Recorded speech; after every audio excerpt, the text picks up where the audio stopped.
I think the market's probably right that they're probably going to do 75 basis points, and I think the key thing the market's going to be watching for is what is the language around the eventual pace of tightening, right? So they've been doing these 75 basis point hikes, and I think the market is going to be looking at, are they hinting at a 50 basis point move, either the next meeting or the meeting thereafter, and so that kind of how hawkish or dovish Powell sounds, I think is really going to be the key question the market's focusing on. I don't have a strong answer between those two. So we've had this really sharp move up in the dollar, and some of those factors are still there. But a lot of things happen in macro around the margin. They happen in rate of change terms, and so I think what we're getting close to is that the Fed is kind of hitting peak hawkishness in rate of change terms, meaning the speed with which they're increasing rates, not the highest absolute level that they're going to get to before this is done. In addition, there's different components. There's the rate component, but then there's also basically the quantity component. What's happening with QE versus QT? What's happening with say SLR adjustments, which are basically regulations that affect how much treasuries banks can buy, for example. But what's happening, outside of the Fed, what's happening with Treasury market and the Treasury general account, and potentially doing buybacks of treasuries to try to address some of the liquidity issues.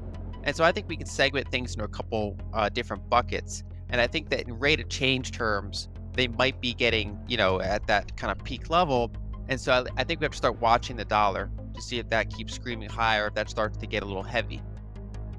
In this environment, because most of the dollar index is weighted by the euro, and that's obviously facing energy crises, which have a couple different directions that can go in over the next couple of years, as well as you have yen, and they're doing formal yield curve control at a very low level, which is kind of like purposely devaluing their currency. So I generally am looking at things more of a currency by currency basis rather than that big bucket analysis. So I think that the bucket analysis is still something useful to look at for sentiment and overbought and kind of rate of change terms. But I think that where things will matter is on the margins. What's happening with say the dollar versus Brazil's currency, or the dollar versus India's currency, or the dollar versus China's currency, specific currencies. And so I think that in general the ones with less debt and a less acute energy situation are better positioned here going forward. But I think the speed of the dollar index move we've seen so far is probably behind us. Well, if they have to do that, yes. I think eventually the question is how long can they push it? So the problem right now, if you look around the world, kind of the end game for this type of scenario, like at the end, what Ray Dalio would call a long-term debt cycle, where you have very, very high sovereign debt level, and then you eventually run into high inflation, usually due to a commodity bull market, just from underinvestment in capex. Plus, these things feed on themselves. So inflation and populism can lead to war, and that's more inflationary and drives more populism. And so these things become vicious cycles. We also have some degree of deglobalization happening, or at least globalization slowing down. It's not kind of, jobs not pouring out to say China, for example, the way they were. Now you have that more of that geopolitical distancing happening, as well as, of course, the cheap Russian gas going to Europe is somewhat of a thing on the past. So we've had these elements that kind of shift the prior playbook, and in this type of scenario, you have to go back to kind of the 1940s to find a similar environment, which was sovereign countries, major developed countries with very, very high sovereign debt levels, and then they run into inflation. And the question is, how do they handle that? And normally the way they handle that is by printing despite the fact that inflation's high. So for example, if you look at Japan, they're doing yield curve control, which means that they're willing to print new money to buy bonds to hold their yield down, even though inflation is currently above their target. It's not as bad as some parts of the world, but it's above their target, and they're still printing money into it. You can also look at Europe, where they're doing spread control. They have Italy with 150% debt to GDP, and not a lot of demand for their bonds at these rates. And if they get to rates that are actually kind of make sense, that kind of causes a fiscal spiral for the country.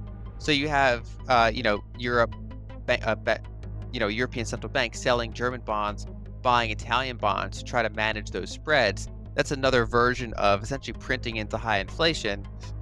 It's just less extreme than what Japan's doing. Then you had the UK, where they had 10% inflation, and they had to do a multi-week period of unlimited QE when they were planning on doing QT to address the fact that most of the large pools of capital had to suddenly sell a lot of bonds due to leverage and other things like that.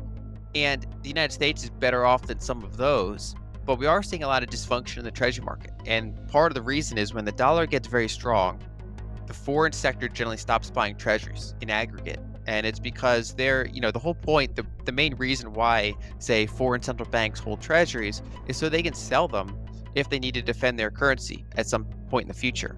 And so, it's kind of like a squirrel living off of the nuts that it collected all through the summer and the autumn.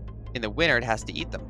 And it's kind of like that now. Now that you have this really strong dollar environment, those treasuries and all these different foreign pools of capital generally represent stored up acorns, nuts that they can sell if they want to backstop their currency. So, for example, Japan is selling, some of its foreign exchange reserves in order to slow the descent of the yen. We've also seen China reducing its treasury holdings, and so we kind of have an issue where the Fed's not buying treasuries, the foreign sector's not buying treasuries, U.S. banks, due to SLR regulations, are not really buying treasuries, and so a lot of that has to come down to the domestic